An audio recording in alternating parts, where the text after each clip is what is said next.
Well, good morning, everyone. So, well, I know that some of you may not come from Hong Kong attending the workshop, but then still welcome you from Hong Kong. The Hong Kong time now is in the morning around 11 o'clock. So today, thank you so much for attending the public lecture organized by the Contemporary China Study Cluster at the Faculty of Social Science at the University of Hong Kong. And we are very fortunate this morning and honored to have Professor Miu Chung Yan from the School of Social Work at the University of British Columbia to share one of his recent work on the topic of subethnic relationship among Chinese immigrants. So let me just give you a very brief introduction of Professor Yang. And Professor Yang is a professor, as I mentioned, at the University of British Columbia. And my understanding, he also was the chair of the school some years ago. And he joined the University of British Columbia in 2004. And before he joining the university, he practiced and taught social work in a number of places, including Hong Kong, London, England, Toronto, and San Francisco. And his research interest, particularly about the settlement and integration of immigrants and refugees. And I'm sure that Vancouver is an excellent place for study this particular topic. So without further delay, I would like to pass the time to Professor Yan. And Professor Yan has about 40 minutes to present his work, and about 5 minutes before the 40 minutes, and we will notify Professor Yan. And then afterward, we will open the floor for the discussion. Yeah. Let me open this. Okay. Thank you, Eric. First of all, I would like to thank Professor Eric Fong for arranging this. I think it's very interesting night for me. This is 8 in the evening in Vancouver. So I'm glad to have this opportunity to share some findings of a study I have just completed in Vancouver. In the meantime, I think also grateful for this opportunity because this term I was not teaching, so I haven't practiced online teaching yet. So I take this opportunity, like rehearsing how to do an online lecture, which I'm going to do in September. So thank you, Eric, again. What I'm trying to present today basically is a study I've been doing for the last few years about the intra-group dynamic of the Chinese immigrants in Canada. So it is a national study. We have 3 different sites, Vancouver, Calgary, and Toronto. And today I only present data mainly from the Vancouver site. Before I go into the study, I think I need to clarify some of the concepts before it may be helpful for us to understand what I'm going to talk about. For some of you, if you are from social science and have studied culture, race, and ethnicity, you probably know this term very well. For some of you, it may be a new term to you. The term ethnicity is a very contestable and also to a certain extent malleable, socially constructed concept. What does it mean? It means this concept doesn't really have a very fixed definitions. Actually, different fields of study use this term to a certain extent to fit their own discipline. In one of the founder of the contemporary cultural studies, the late Stuart Hall, even call ethnicity as a concept like a floating signifier. It means the meaning keep changing, and it really depends on the context and what people use it for to refer a phenomenon that they particularly interested in. So, but in migration studies, the term ethnicity had a certain kind of a common usage there.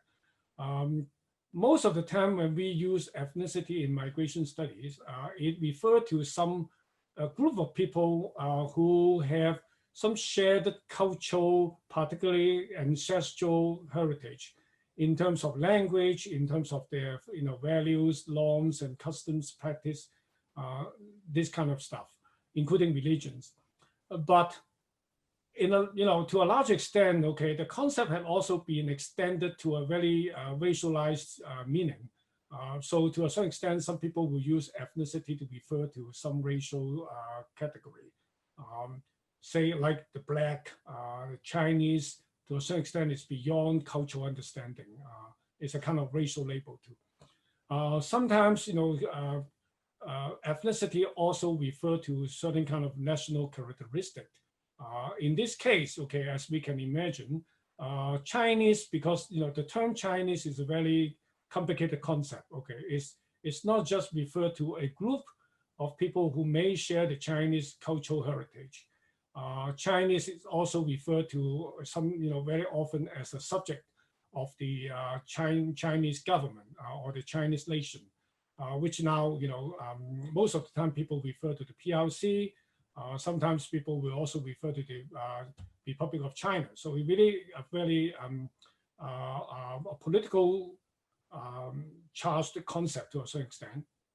But this is also very often in migration study have been used to, as a signifier to define a ethnicity. In Canada and in also many, I would call Western immigrants countries, okay, immigrants and ethnicities are almost like a trim label. Means, when we talk about immigrants, okay, there's also always assumption that the immigrants are ethnic minority. That means they are not like the majority people of the host country. So that's always we use when we call ethnicity, particularly in Canada, for instance. Okay, when we say you are ethnic minority, almost like that saying that you are also immigrants. Or when they say you are immigrants, they very often right away associate with ethnic, some kind of long Caucasian ethnic status. So by using the word ethnicity, actually very often it also refers to a certain kind of homogeneity and also essentialization, meaning that if people call you a particular group, okay, then you will be like all the people in that group, sharing the same kind of culture, same kind of practice. Again, like Chinese, when when people call, me or people look like me as Chinese, they already assume that that person and I are very similar in terms of our cultural practice, our cultural values, or even our color and also our language. So to a certain extent, it's also what we call essentialization, means that once you're called, once you are labeled with that kind of ethnic label, you will become, almost like, you will have a certain kind of fixed characteristic that make you like, one of the member of that group. And Michel Lamont also suggests that, when you use the idea of ethnicity to a certain extent, is also, a way to define a certain kind of boundary between the so-called the dominant group and the immigrant group. So, and this boundary basically is used, symbolic boundary is used to exclude people out from a certain group or include people into a certain group. So there's a certain kind of a social stratification function there. So that's what we will normally use the term ethnicity in migration studies. But interestingly, very often when we like what I said, when people use a certain kind of ethnic label to label a group of people, the homogeneity and also the essentializations will right away make everybody the same. In this case, I would say, for instance, Chinese. Okay, when we say an immigrants are Chinese, there's a certain kind of pan-Chinese meaning there. It means all Chinese is the same. But actually, there's some studies saying that among us, a group with the same ethnic label, actually they are very diverse. And more interestingly, they are diverse along the line which exactly been used by other people to define their ethnicity. So a scholar, forgive me, I don't want to pronounce his name because it's quite a difficult name, okay? As you can tell, this is the name. If someone know how to pronounce it, I'm more than welcome to have some suggestion. But according to his definition, okay, sub-ethnicity means sub-ethnicity arised from existence, formation, and emergency of at least one subgroup within a nationality. I think this is a very important term, within a nationality along the line of one, sorry, I have to move, one or more indicators of ethnicity. In other words, in one country, even in one country, actually there are different groups of people who are also divided, along the line of ancestral heritage, language, values, norms, or even other, racial label. But when this term is, used by, forgive me, okay, I will try to pronounce that, Bossomer, basically the concept is used to describe subgroups within a country. So the idea of sub-ethnicity, to a large extent, also is reflected from these definitions, is very underutilized in migration studies. Like what I said, most of the time in migration studies, people come from a similar group, share certain kind of cultural heritage. They normally will be classified as one group. Okay. But when we export this term, or trying to use this term, extend it to migration studies, it also will make some sense. Okay, to say that immigrants from one country or from a similar heritage may be different, also along many different, possibly cultural lines. Okay, like language and many other stuff, and those kind of differences actually also create some kind of boundaries among them. Okay, so in other words, within one ethnic group in, say, in Canada, we can identify, okay, a few different subgroups within them, and the identification is based on certain kind of, like what we just used, cultural or ancestral markers to divide them into different subgroups. So among them, there's also the so-called sub-ethnic boundaries there. Okay, so then let's go back to, come back to what Chinese immigrants in Canada. The idea of sub-ethnicity actually have not been directly used in, in the study of Chinese immigrants. But ethnic subdivisions or ethnic divisions, this concept have been used in many studies, which I will give you some idea coming.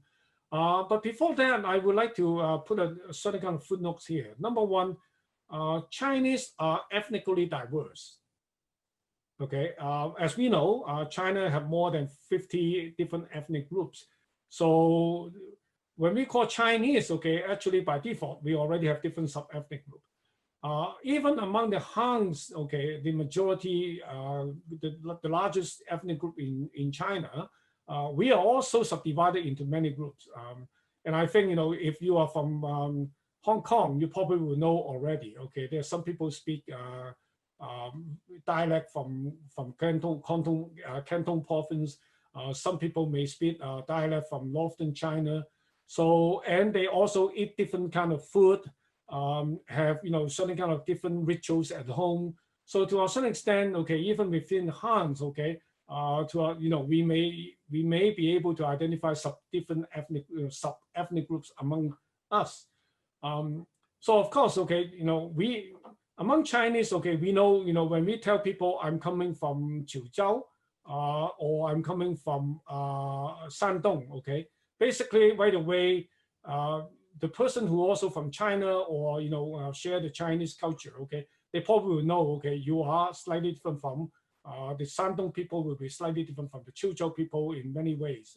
So that kind of, understanding have always, been around within the Chinese. But empirically, this have not been done, or have only have a few studies been done in outside China among the Chinese immigrants group. Okay, so within the current studies related to the subdivision, ethnic divisions within the Chinese communities, There's a few studies have been done in the New York City, mainly to look at the Chinese immigrants and what is their, the friendship network. Okay, means, who do they befriended with? Do they befriended with, Hong Kong Chinese, or do they befriended with Chinese from mainland or from other provinces? So there's also a study in Orange County in California to look at the subdivisions of Taiwanese. Actually, as many of you probably know, okay, Taiwanese have different, dialect, and those dialects also subdivided, Taiwanese in the Orange County. So the Hakka, the Taiyu, and the Mandarin speakers, they all, have their own subdivisions, subdivided groups. In Toronto, there's also a study have been done to look at how Chinese, doing business with, other people. And they find, the researcher found that many Chinese business, they will do business with other Chinese, with Chinese from other subgroups, but they will not hang out with them. They will not make friends with them. They only do business with them. And in the US and also in Singapore, in Australia, different researchers have also done a study on the Chinese ethnic groups or organizations. And they find out that, okay, different Chinese ethnic organizations have different kind of connections with China. And very often they have a certain kind of subdivisions, among them. And if we, trying to summarize all these studies that we can locate in the literatures regarding the Chinese subdivisions, we can find that there are some dividing factors, which, dividing the Chinese into different groups. Use of language definitely is a very important factor. Cantonese speakers, Mandarin speaker, Chuzhou speaker, or the Taishan speaker, or in Taiwan case, the Taiyu speakers, they all, develop their own subgroup. And also, the hometown, okay, even, from mainland China, the Shandong people may, hang out with, the other immigrants from Shandong, and then the Guangdong, immigrants may hang out with, the Guangdong immigrants more often than the other. As we know, there are many ethnic organizations are really based on the province, like the Shandong Tongxianghui, the clan association of people from Shandong, those kind of organizations. And place of origin, which is, very, interesting features among the Chinese is where do you come from? Are you from mainland, or are you from Taiwan, or are you from Hong Kong, Malaysia, Singapore? And those, the so-called place of origin also divided people into different subgroups. And then transnational business, who do you do business with most of the time? There are some groups, particular, even though they may not come from the same province, but because of the business relations, they may have, closer relations with people from a particular province. And the other thing is politics. I think, this is a very important factors, which I will elaborate further in the study, particularly the transnational politics happening on the other side of Pacific, instead of happening here in, for instance, in Canada. So those kind of transnational politics also divided people into different subgroups. But the problem for the current studies, which, as I said, there are not many, but among the existing studies, many of them are at the organizational level. So they're looking at different groups in terms of, like what I said, business groups, or the or religions group, or clan associations. So they don't really, focus on the individual, how individual practicing this kind of subdivisions or sub-ethnic divisions practice. So when we try to look for a theoretical framework how to proceed with our study, we look at Lamont, and also Lamont also borrowed the idea from Anthony Giddens, particularly his structuration theory.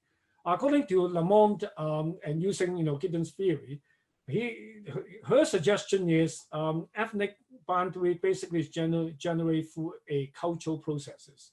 So that processes take place in everyday life of individual person's life, but through continuous repetitive kind of interactions, okay, that kind of individual practice turn into certain kind of structural practice or organizational practice. And that create a group boundary between people. So that's why I think it's important for us to look at this sub-ethnicity issue, not just from the organizational level, but also down at the everyday, life of individual, people. So that's why when we're trying to look at this study, okay, we propose a research question, which, as you can tell from the PowerPoint, is how do individuals from different sub-ethnic groups within the Chinese diasporic community in Vancouver and Canada interact? So we want to look at how individuals, Chinese, okay, interact with with Chinese from other areas that they don't classify them as their own group. So the methodology we use is not a very complicated one because, as we can tell, it's very difficult to do a massive study when we don't have a sample frame. So that's why we decided to use a qualitative approach to explore this issue. So like what I mentioned in the earlier, we have 3 different sites. We have Vancouver, we have Calgary, we have Toronto. But for my study, for this particular presentation, I will only focus on the Vancouver data. Actually, at this point, we're still comparing the data from different sites. We finished comparing with the data from Calgary, and I think our conclusion is almost the same. So I don't see any major variation between the Calgary data and also the Vancouver data. So in the Vancouver site, we interview 39 people, including individual and focus group interview. At first, we want to look at some generalists. How they themselves as Chinese live their life, and how do they understand the dynamic within the Chinese community when they go out and do reporting. And also we interview some social service provider because they are in the first line in providing service to Chinese people. And we also interview some new generation youth. New generation means they are either second generation or what we call 1.5, means they came to Canada when they were very young and have gone through most of their life in Canada. And more interestingly, we also interviewed 4 different pairs of friends. We particularly trying to sample this group of people. So each group have 2 friends. One, they come from different, they identify themselves, so-called sub-ethnically different from each other, but they have become good friends. So we want to look at their experience, what brings them together. So altogether, as you can tell, okay, we have some people from mainland China, from Hong Kong, Taiwan. Some of them identify themselves like Canada, particularly, as you can imagine, the new generation. And we have some male, we have some female, and the age, we deliberately trying to make sure that we have some older one, we have some younger one. So we use the 30 years old as a dividing line. So first of all, when we look at our data, the first thing we learn, which actually quite confirmed to what we have observed, is the Chinese immigrants community are quite segmented, and also, but segmented in a way that is they are not isolated from each other. They do interact, okay, but the interaction is very often situational. So from what we learn, okay, participants tend to hang out and make friends with people from the same ethnic subgroup. Hong Kong, for instance. Immigrants from Hong Kong tend to, hang out with other immigrants from Hong Kong. Mainland China, immigrants from mainland China tend to hang out with, immigrants from mainland China. So this is quite common to all of our participants. But on the other hand, okay, they do maintain regular contact, okay, with Chinese, from other, area in their workplace and also in the public area. So they work together in the same office. They go to the church together. They go to the same supermarkets, the same restaurant. But they just don't hang out as a friend outside this kind of public engagement. I particularly find it interesting, from one of the journalists. He is working with a group of colleagues from mainland China, from Hong Kong, and from Taiwan, and he's working in a Chinese newspaper. So when we ask him, okay, how does he get along with his colleagues from different Chinese from different places. And he said, I don't think our regional differences cause any barriers at work. We get along very well. But when we further probed, okay, do you hang out with them? Okay. And his answer is very different. He said this is because he doesn't hang out with his colleague. He's trying to explain this is because I have fewer friends from Hong Kong than from China. Why? Okay. And also the other thing is also my Hong Kong friends are mainly from my office, co-workers. We sometimes chat, so they do talk. I have other Hong Kong friends, but not many. And then, I think the last one, the last sentence is the most, interesting one is my friends are mainly from China. And as you can imagine, okay, he's the typical case. He's not a very, he's not an outlier. So almost everyone we interview will say that. Even that 4 pairs of friends, we deliberately, sample them because they are friends with each other. They will say, this is my only friend who is not from my own group. So as you can imagine, making friends be, outside your own so-called own sub-ethnic group is not very common. But as I said, okay, it doesn't mean that they don't interact with Chinese from other, sub-ethnic group. They do, but only in a situational, context. So then, of course, the question we have is, what divide them? Okay, is it all because like what we learned from the literature, or are there any other reason? I would say, we do find our findings very similar to what we find in the literature regarding sub-ethnic organizations, the division of sub-ethnic organizations. So the bonding and dividing filters, we can find out is number 1, language. So Mandarin and Cantonese speaking definitely divide the Chinese into 2 different groups. But but be careful. I'm talking about Mandarin and Cantonese. I'm not talking about China or Hong Kong or Taiwan. So this is a very interesting dividing line. Okay, later on you find out Taiwan immigrants from Taiwan, okay, will find they are more easy to communicate with immigrants from China because they both speak Mandarin. And immigrants from Canton province, particularly Guangzhou, okay, they'd like to hang out with Hong Kong Chinese, all because we speak Cantonese. So this is one interesting, I would say exception, put it this way. But in majority, people we interview, okay, they will suggest because the language also signify where they're from. So automatically language and where they're from become one filter, okay? So they filter people out from who don't speak Cantonese or who don't speak Mandarin, and they are not from Hong Kong or they are not from mainland China.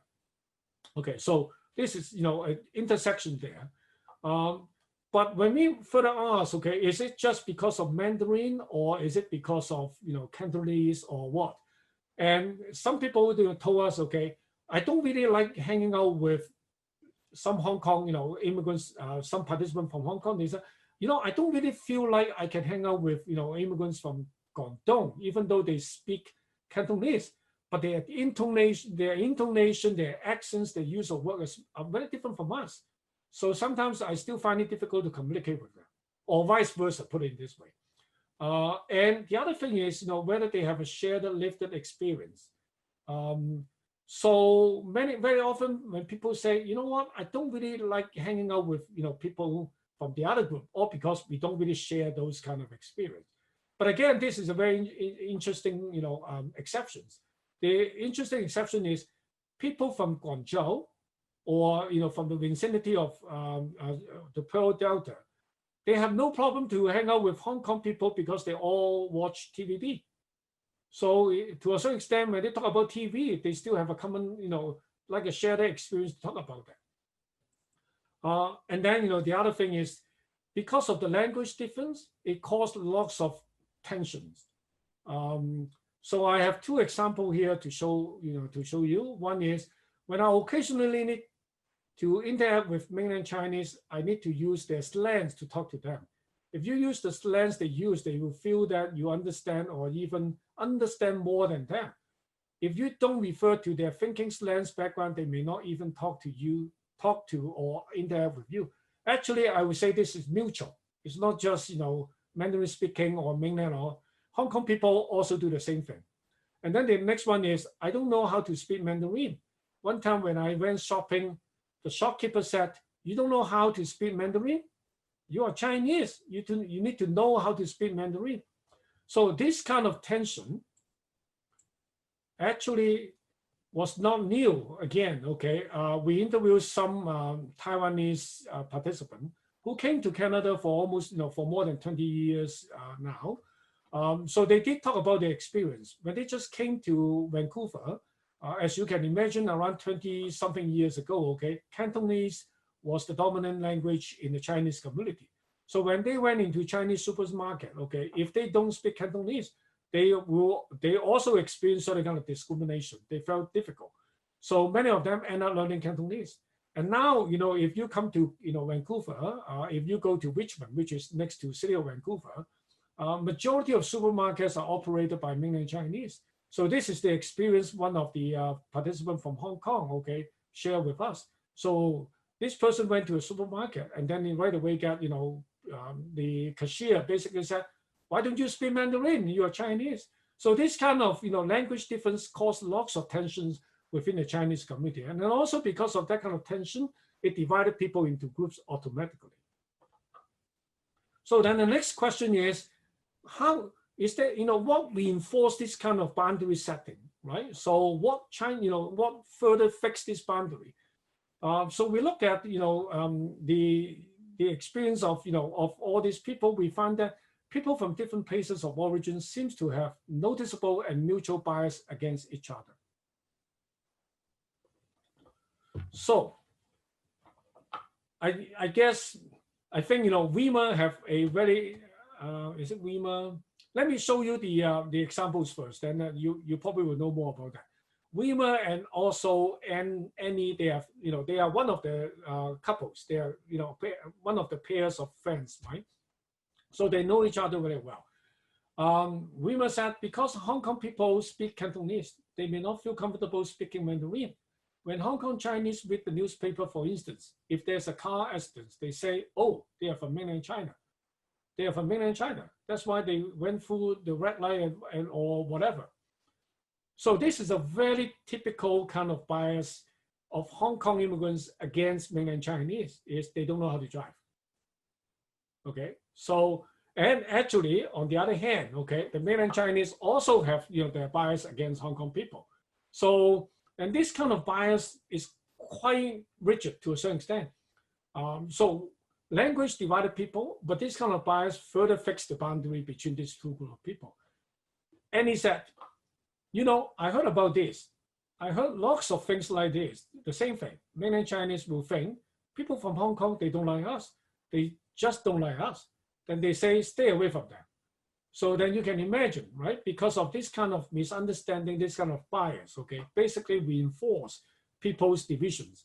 And in order to avoid conflicts, okay, the best way is stay away from them. Okay, so, but among all these sort of like a bias to each other, there's some positive bias, put it this way. Chinese from Hong Kong and Taiwan tend to have a more positive view of each other and a more negative view of mainlanders.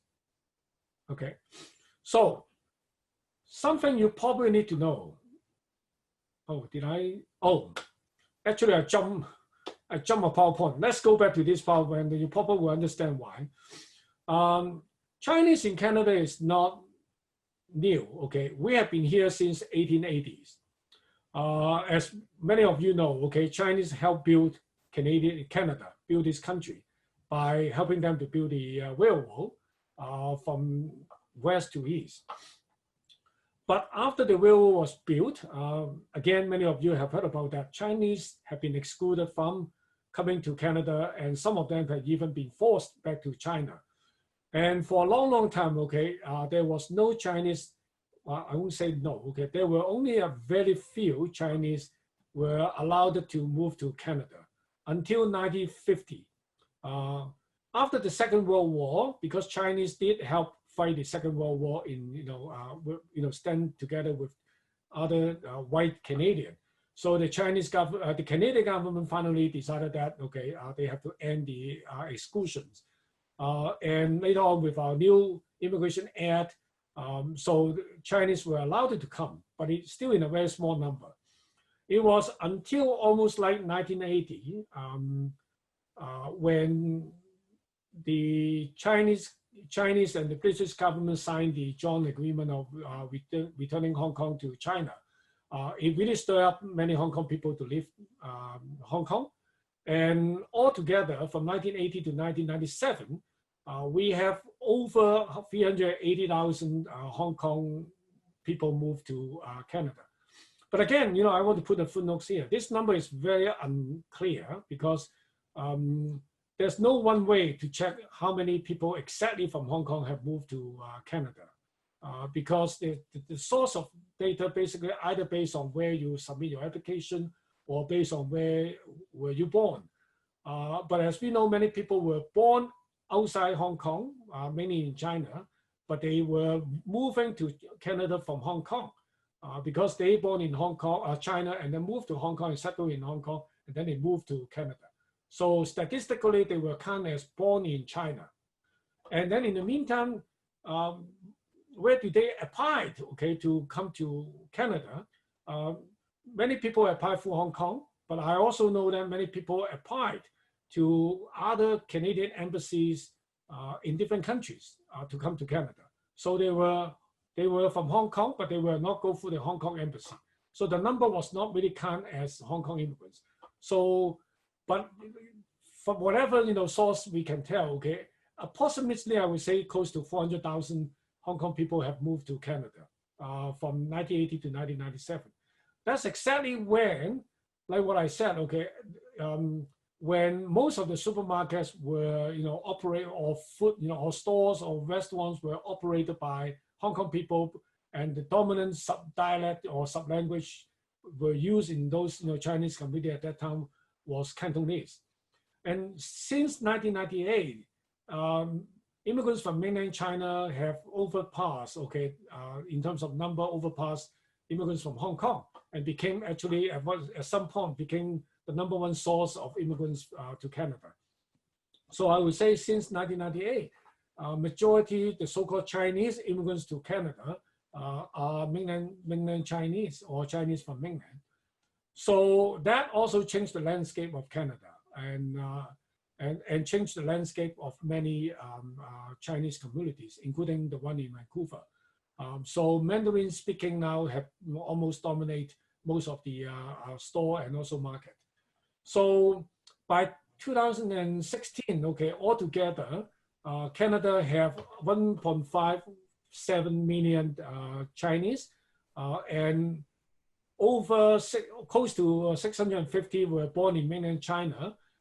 So you can tell, right? The number is very interesting because the more people born in mainland China. But if you look at the number of how many people born in Hong Kong and compare the number with how many Chinese from Hong Kong moved to Canada, the number is different. So claiming themselves born in Hong Kong, in the 2016 were about 200,000, and from Taiwan was 63,000. Excuse me, Professor Yang. The number is Professor Yang. About 7 more minutes. Oh, really? Okay, sorry. Yeah. So thank you. The reason I want to give you that idea because you need to understand why the language make the tensions and how this shift. So like what I said, language divided people, bias fixing the boundary, and then we look at what reinforced the segmentation. So actually politics is a very key factor in reinforcing this segmentation. Chinese government's intervention to Hong Kong situation and the sovereignty debate between China and Taiwan, both of them had created lots of tensions among Chinese in Vancouver, and I would say in almost all Chinese immigrants community over the world. And those kind of debate on the other side of Pacific, have been transferred or projected antagonistically to these communities. So that creates lots of distrust and tensions among them. And in order to keep a friendly relations, people don't want to get any tension. The only way to do that is avoid talking about politics. So if you don't talk about politics, then I can talk to you, in a gentle way, right? Otherwise, we'll get into some kind of trouble. So again, a pair of friends, Laura and also Bessie. Laura's from Hong Kong, from England, sorry. I don't know if we avoid it, but I guess it's a question of the intensity of the discussion or debate. So basically, Laura and Bessie, they're close friends, but they don't talk about politics. Bessie, and Laura, I concur that too, right? Very rare. We don't talk about politics. We seldom talk about these things. We usually talk about our life, our work. We seldom talk about political issues. Okay, having said that, Chinese cannot not get together, okay? Because reality is we all live in Canada. So the sub-ethnic boundary to a certain extent is not totally unbreakable. Like what we said, okay, we interviewed 4 pair of people, they're good friends, even though they're from different places. But getting together to a certain extent, I would say, is more strategic instead of non-strategic. In other words, okay, when Chinese from different, Chinese immigrants from different areas come together, very often it's situational and also episodic. Means it's not a permanent kind of relations. They come together all because of, there's certain kind of situational demand that they have to come together. And also there are some personal and structural factors. So let me go into the factors. Perhaps, okay, just look at one of these. If you go to a long Chinese restaurant, try to speak English with them, you look Chinese, you get different service. So in other words, doesn't matter who you are, where you're from, as long as you look Chinese, you'll be discriminated, okay? But if you speak Cantonese and Mandarin in a Chinese restaurant, identify with the Chinese culture, you will get a different service to an extent. So for myself, it really depends on what situation, which group I want to identify myself with. So it's very situational, episodically that people trying to, come together. So there are some personal characteristics which make people come together. One is willingness to reach out, and also some people really want to reach out to make friends with others, and they share language, as I said, okay, Cantonese, Mandarin, and proximity. When you are in working together or live very close together, sooner or later, with the number 4 factors, time, okay, you will create certain kind of friendship and break the wall or break the boundary. So I'm from Hong Kong, speaking Cantonese is more comfortable. If someone speaks Mandarin, I will try my best to speak Mandarin. Although my Mandarin is clumsy, they will say you speak so well. They are very kind, I try my best to communicate. So this is very like a person willing to reach out, willing to break the boundary and make friends. But again, this is not a majority. So there are some structural bonding factors, okay? Being in Canada, being Chinese, Canadian, okay, already put you together. If you remember the example I used, when you look Chinese, you go into a restaurant, you get discriminated. Doesn't matter, where you speak, whether you speak Mandarin and Cantonese. And we are living in the same, political social space, which is called Canada. So that's why, and people trying to share some common topics, about the local issue, right? So you like it or not, we have to deal with, certain kind of things together. And the other thing is people use English to communicate, which can help them to break the boundary because they don't get into the language politics. They don't talk about politics, then they can try to make friends with each other. So this is the last slide. I particularly want to focus a little bit more, okay, give you some examples. So Eric, give me 5 more minutes.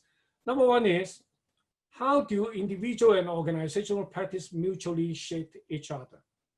Okay, I want to give you an example. Recently, as you know, there's a Black Lives Matters happening here in Canada. Chinese community is always very bad in terms of joining this kind of social movement. Okay, we don't really go out and support other groups to do this kind of protest and also advocacy.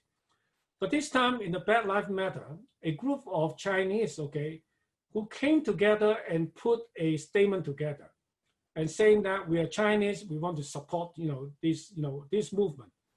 And the 4 people who initiated the letter, some of them came from Chinatown. They are very pro-China in their business and also in their public statements for other issues. And some of them are not. some of them are, are really, they understand that they don't want to get into this kind of transnational politics into this particular matter because it's happening in Canada. So they're trying to put this letter together, invite, people to co-sign. So I try to circulate to some friends and who are, as you can imagine, okay, they are deep yellow. So they basically say, I won't sign because I don't want to have my name together with those people who are pro-China on the letter, regardless whether the letter is a good letter or not. So we're talking about organizational, event, but when you go into the individual, life, okay, that basically affecting each other. And then the second issue, recent, issue is how does the interplay between sub-ethnic divisions and intergroup boundary disadvantage the pan-Chinese group? So what happened to us if we are so divided? Okay, how that divisions affect us as Chinese? Okay, doesn't matter you agree you are Chinese or not. How does it affect us? The pan-Chinese is imposed on us because we all look the same. Right, so there are two incidents. One is there's an anti-Asian discrimination because of the COVID-19 pandemic, right? So there are two statements have been issued. One statement was issued by pro-China groups. In their statement, they basically say, number one, they're trying to protest against, the anti-Asian sentiment. But both of them, one used that as an excuse, okay, to counter certain kind of accusation from the mainstream media, saying that the Chinese government have used the Chinese by by buying up all the PPE from Canada and sending to China. So there was, the mainstream report like that, okay, and a pro-China group issue a statement condemning the anti-Asians, discrimination. In the meantime, defending the Chinese government that the Chinese government did not ask people to do that. So this is one letter. On the other side, there's another letter also condemning the anti-Asians discrimination. But in that letter, they basically trying to, suggest that all this problem now we are facing in Canada is because of something the Chinese government did not do right. That caused this pandemic. So the one who guilty for all this is the Chinese government. So again, you can tell a local issue against all Chinese have been turned into a transnational politics, right? So that kind of reinforcement lead to my first concern, or the third observation, which is how will transnational politics further reinforce the subdivisions, sub-ethnic divisions among pan-Chinese immigrants community, right? So, and that kind of subdivision, go back to my second question is, how does it going to disadvantage all Chinese? Doesn't matter where you're from, how to disadvantage us when we have to come together to fight for something that is imposed on us unfairly, right? Like discrimination. But because of the transnational politics now, okay, it really create a new identity, which is called the Hong Kong diasporic identity. Before 2014, majority people in Canada, Chinese people, will try to identify themselves in this way. I'm Chinese Canadian from Hong Kong, I'm Chinese Canadian from mainland. But in the last, I would say 12 months, okay, actually slowly from starting from 2014 umbrella movement to the last 12 months, okay, more and more people from Hong Kong now will only call themselves Hong Konger Canadian. Okay, there's no more Chinese in their connotations. So that kind of divisions, okay, as we can tell, okay, have further reinforced that kind of subdivisions. So to a large extent, okay, we are generating a new diaspora group in Canada. So this is what you can tell, okay, from learning from our study, the subdivisions now is getting more and more fixed and rigid, all because of the transnational politics. Okay, that's what I want to share with you today. Thank you. you're mute. Well, thank you so much, Professor Yang, and sharing with us your recent work. And I guess it's the concept of pan-ethnicity or sub-ethnicity now has got a lot of attention, I guess, amongst people study about ethnicity and race. All right, so I'm sure that some of us may have questions, comments, and or you would like to have discussed some of the issues. So please do so. And before you ask the question, I would like to suggest you to remember to unmute and then tell us your name and where you're from, and so that you know, a way for us to know who you are. And also, if you can also set the video so that we can see who you are. But if you feel not comfortable, it's perfectly fine. You can just unmute and ask a question.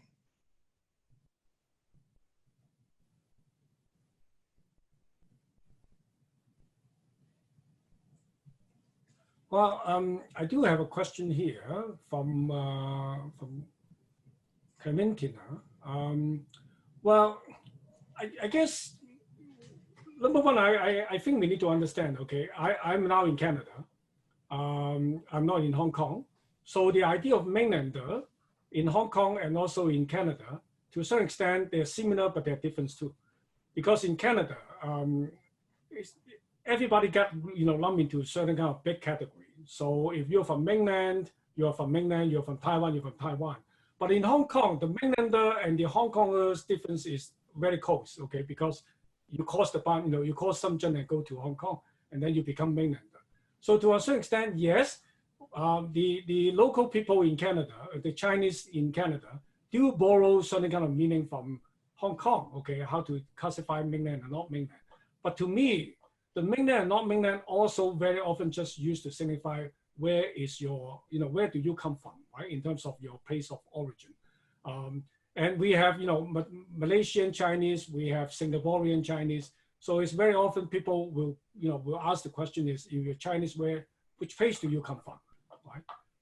So it's more for a lazy convenience kind of label. And I don't really see this, well, again, you know, put it this way, when a Caucasian use the word mainland Chinese, mainlander, okay, or Chinese from mainland, okay, they really signify where you're coming from. They don't really have a derogatory meaning there. But when a Hong Kong people, or Hong Kong immigrants here, okay, they use the word mainlander, I would say to a certain extent, they will, okay, they may, put it this way, they may have a certain kind of discriminatory meaning behind that, okay. But it really depends on who use it.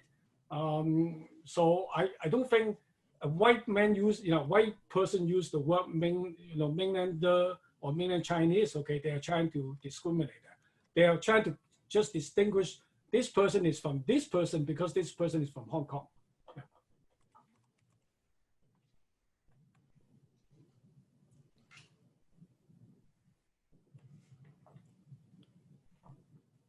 I think there's another question for Professor Yang. Someone piped. Out of curiosity, how new do you think this phenomenon is? How is it different from them before? I'm asking because I remember reading Sun Yat-sen's memoir of the time. Well, I would say this is not new. Actually, I can tell you a joke, a very funny story. Later on you will see, okay, actually this is published in a paper. Let me show you. Oh, share screen. So this is the paper we publish, and most of the information is coming from this paper. So if you're interested, you can download this. This is in an open source, okay. So when this paper was published, I was approached by 4 different medias, including Chinese ethnic medias and also mainstream medias. So when I was interviewed by the mainstream media, the first thing I told the reporter was, this is nothing new. All Chinese know about that. And to a certain extent, I was almost like, there's nothing new for you to report, because if you are Chinese, you will know what I'm talking about. I don't even need to do study. You know we are divided. But I guess the interesting thing is other people really don't know. When they look at us, they just see us as Chinese, okay? And number one, they cannot distinguish Cantonese and Mandarin, not to mention where you're from, right? They look at you, look at me, I'm Chinese. So to a certain extent, this is not a new phenomenon, but this is new to many people who don't know Chinese. Number two, compared to the past, I will say the transnational politics now is far more influential than the past. And don't forget, when Dr. Sun, okay, when he came to here, at that time it was the Qing dynasty, and he received lots of support from people, lots of support from the Chinese immigrants community to support him to do the revolution, because they do have a common purpose. And I haven't come across with lots of literatures about people don't like him because people want to preserve the Qing dynasty. Maybe there's some literature out there I haven't found it yet. So, and the political context, historical context, basically make a very difference now. And now we have 3 different places: Taiwan, Hong Kong, and China, and they're all creation and kind of their own unique diasporic kind of imaginations of who they are. So that shape the sub-ethnicity issues even in a more I would say to a more difficult situations than the past. Yeah. I'm asking because I remember. Yeah, I hope I answer your questions. I don't know whether you get a certificate. You probably need to ask Professor Fang. Could you share the DOI of the article? Oh, okay.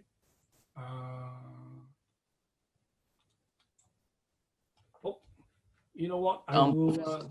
Professor Yang, I think there are a few people would like to ask question.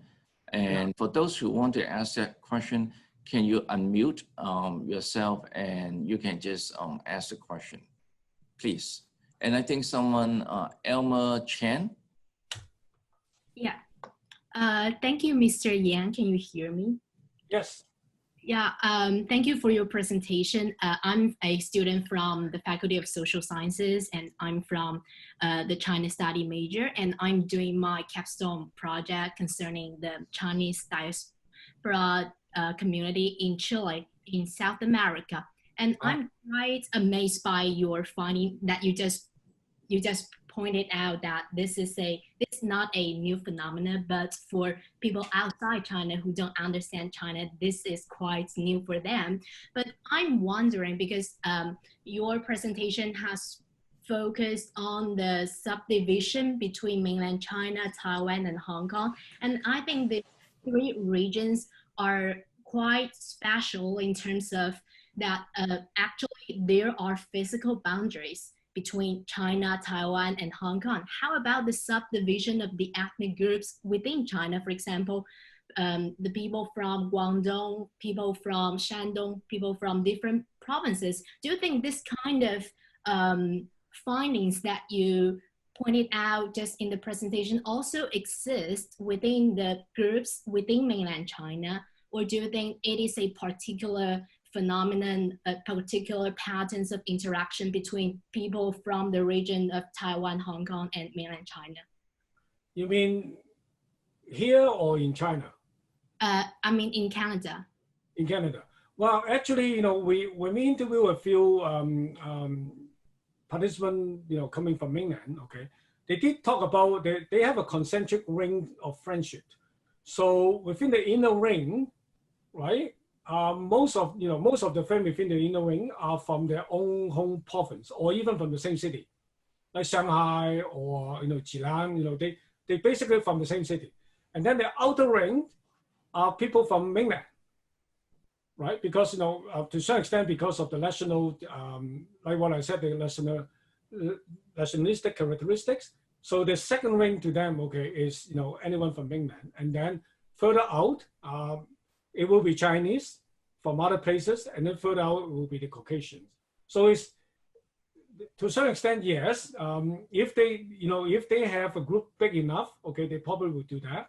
Otherwise, they've just mingle with, other mainland Chinese because of, they share many commonality and similarities, right? Yeah. Thank you. Okay. Yeah. Thank you. And there's another question from Dong Wei Lin. I'm wondering whether you answered the question. Yeah, so the first question is about the recent developments. As you may know, the political factors may, let's say, give rise to the Hong Kong identity or even Hong Kong nationality out of the Chinese identity. So what do you think of the future developments in this phenomenon? And the second, maybe if there are any differences, maybe you can share about some socio-economic differences among the three ethnic groups in Chinese. Thank you. Well, the first questions I would say, certainly I have been seeing the Hong Konger identity is becoming more and more obvious and more open, put it this way. And my prediction is, there will be, I would say, half. Actually, I would say the divisions here is very similar to Hong Kong. It's 60% pro-yellow and 40% pro-blue. So I would say the pro-yellow people may become more and more prefer, to identify themselves as Hong Konger. And the interesting thing is, what I want to point out is, a person's ethnic identity is not just your choice, It's not just, I want to be what, then I am going to be what, if you can hear what I have just said, there's a pan-Chinese kind of impositions. So in other words, our ethnic identity to a certain extent is also imposed by other people. How do they look at us, right? So this is a negotiation between what I want to be and what people think I am. So in the current situation, what I can tell, and also can see is there's a group of more and more people from Hong Kong now calling themselves Hong Kongers instead of calling themselves Chinese Canadian from Hong Kong, more and more. On the other side, I will also say that more and more mainstream people or other, people outside the Chinese community start understanding the difference between Hong Kong and mainland. So in other words, they also, to a certain extent, accept the Hong Kong people now identify themselves as Hong Konger instead of Hong Kong Chinese Canadian. So in other words, they also reinforce this, new identity. So to a certain extent, I think this will become a very important label to be used. But whether this will be translated into the census, data collections or what, I can't tell. It still takes time to do that. One thing is the Canadian census, to a certain extent, allow people to self-identify who you are. So I will believe, that more and more people will fill the box like Hong Konger instead of Chinese, like what you mentioned in the U.S., some people are now trying to fill the form by using that. The beauty of the Canadian census form is there's a space for you to do that. But whether this will turn into a nationality, I don't think so. I think the idea of nationality is more complicated than what people understand. So I think that will involve another long, discussion about what nationality is, how it's going to define that. But whether they will imagine they are going to be a nation, that's a different issue. So imagination is what everybody can do. The imagination. If you are familiar with the book by Benedict Anderson's, the Imaginative Community. Whether the imagination will turn out become true, it's long process. It's not what you start thinking, then you're going to be, right? It's not like that. So the second question you asked about the socio-economic differences, I think at this point, the differences between the Hong Kong Chinese and the mainland or mainland Chinese or Taiwan Chinese, I would say is not that significant in general, put it this way. because once you settle down, you know, integrate into the Canadian society, you go and get job, you know, everybody go through the same process, particularly for the first generation. But one thing is, even in our interviews, you know, we heard many mainland Chinese participants telling us that, particularly for those who have been more than 10 years, they will keep telling us, okay, funny enough, all of them say the same thing. We are not the new coming Chinese, mainland Chinese, okay? Those new coming mainland Chinese are filthy rich. We are not. We just like you, okay? We are professional. We have to, you know, work hard to make our life. So if you don't look at those filthy rich, you know, mainland Chinese, I would say in general, okay, once you are a, you know, skilled labor moving to Canada and settle down, get a job, I would say economically, socio-economically, the difference is not, at least from what I know, is not huge. Yeah. And Professor Yan, there, someone, Keenan Manning, type a question would like to ask you if you go to the chat. Yeah, okay. Did your research include the ethnic minority group, either from mainland? Well, sorry about that, no. Altogether, because this is not a large study, this is a very small study, and that's why we focus on the three main sources of immigrants from three main sources of Chinese immigrants. So we don't really interview other people. But honestly, I don't think there are lots of them here. So it's really difficult to identify them too, right? So that's technical problem, yeah. Okay, and oh, sorry, and then there's one question ahead of Canon, and it's from Chen Xiping. Okay, many schools in Hong Kong now use Mandarin to teach Chinese in disguised form. Student use of Cantonese will decrease, or at least Mandarin will increase. Do you think this will affect the identity of Hong Kong? No, very simple. The main language here is English, right? So to the second generation, most of them don't even speak their mother tongue. So Cantonese or Mandarin doesn't really matter to, you know, to our, to the second, to a newer generation, put it this way. For the first generation, you speak Mandarin, you speak Mandarin, you speak, you know, you speak Cantonese, you speak Cantonese. So I don't see a major impact because of that, you know, change in Hong Kong's education system will impact on here. I don't think so. In the meantime, I have to say, okay, UBC is one of the very few universities in the world offering a Cantonese program. And the funny thing is this program originally only set for 8 courses, and now they expanded to, I think, more than 20 sections now. And many of them are new generations Chinese youth. They just want to pick up the language, you know, again. So yeah, so I don't think this will make a big difference there. I think Xiping is asking about the situation in Hong Kong, if my reading her question correctly. Well, as you know, I have to be very careful when I talk about Hong Kong. I'm in Canada, I can say whatever I want about Canadian. But talking about Hong Kong, I have to declare this is complicated questions. But put it this way, I don't think so. As you can imagine, who are on the street protesting against the government, right? From 11 years old to 80 years old, a majority of them, or majority of those people who have been arrested by the government, by the police, okay, are younger generation. So imagine we are talking about 2 to 3 generations of hatred.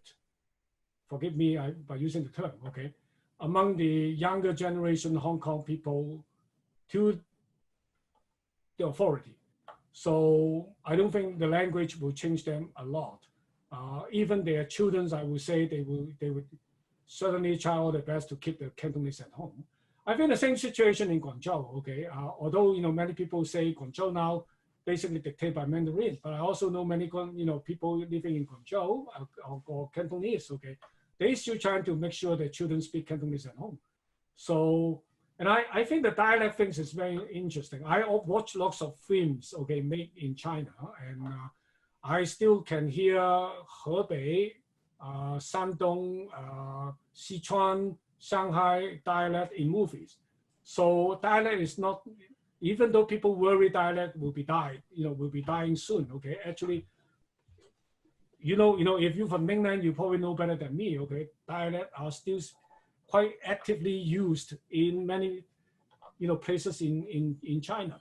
So definitely Mandarin is a national language, which bring people together. But speaking dialect at home, okay, I don't see this is going to be gone soon. Yeah.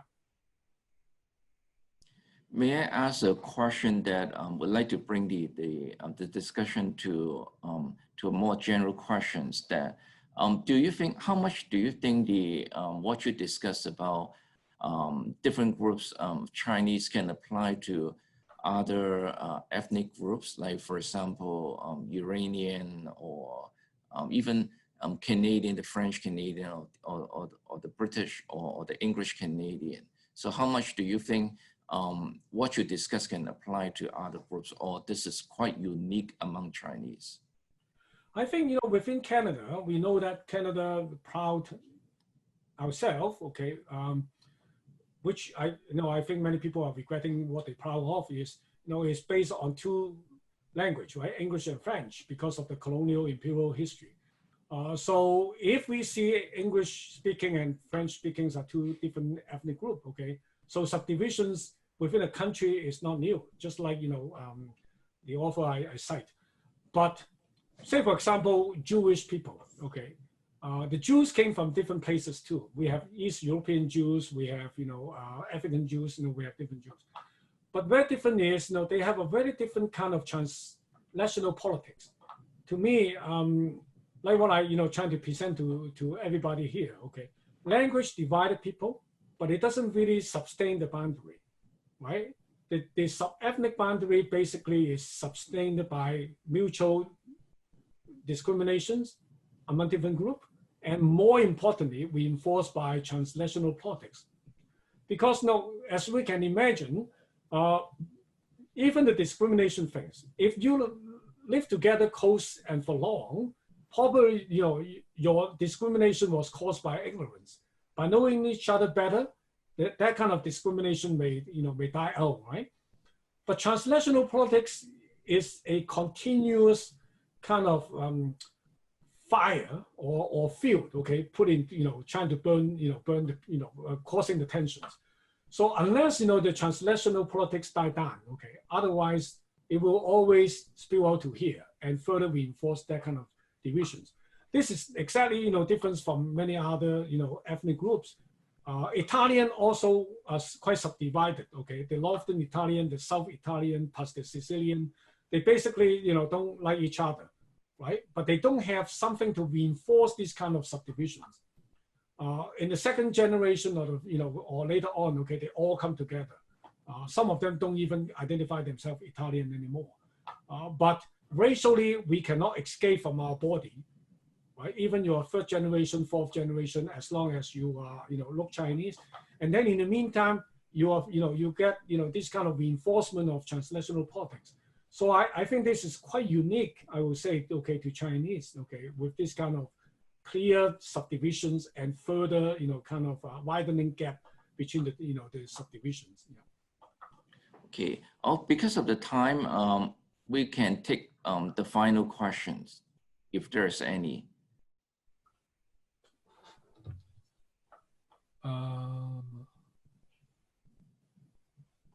Did you research?